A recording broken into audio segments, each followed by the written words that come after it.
اور لجپال نبی صلی اللہ علیہ وآلہ وسلم کی ہر ادا کو اپنانے والا بنائے۔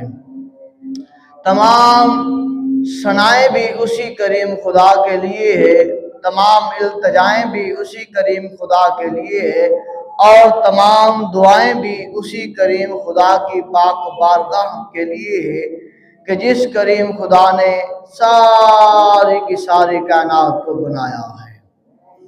اور انگنت درود و سلام امام الانبیاء محبوب کبریا احمد مجتبیٰ حضرت محمد مصطفیٰ صلی اللہ علیہ وسلم کے لیے کہ جن کے صدقے کریم خدا نے ہم سب کو پیدا فرمایا ہے۔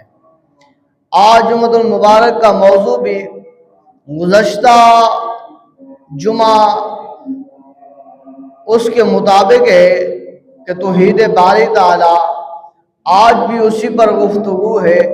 دعا ہے اللہ جل جلالہ کی پاک بارگاہ میں مجھے حق بیان کرنے کی اور ہم سب کو حق سن کر اس پر عمل کرنے کی توفیق عطا فرمائے۔ اللہ وحدہ لا شریک اپنے عظمت والے قرآن میں ارشاد فرماتا ہے، ان اللہ غنی عن العالمین، بے شک اللہ تعالی سب جہانوں سے بے نیاز ہے۔ اللہ رب العزت بے شک تمام جہانوں سے بے نیاز ہے۔ اور پھر دوسرے مقام پر کریم خدا ارشاد فرماتا ہے، سبحانہ ان یکون لہ ولد، اللہ تبارک و تعالی اولاد سے بھی پاک ہے۔ تیسرے مقام پر کریم خدا ارشاد فرماتا ہے، لا تأخذہ سنۃ ولا نوم، نہ اسے اونگ آتی ہے اور نہ نیند آتی ہے۔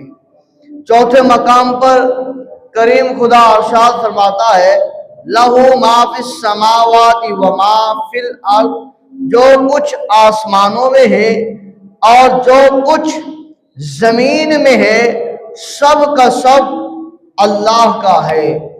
اور پھر ایک اور مقام پر کریم خدا ارشاد فرماتا ہے، تبارک الذی بیدہ الملک وہو علی کل شیء قدیر، بڑی برکت والا ہے وہ جس کے قبضہ میں سارا ملک ہے اور وہ ہر چیز پر قادر ہے۔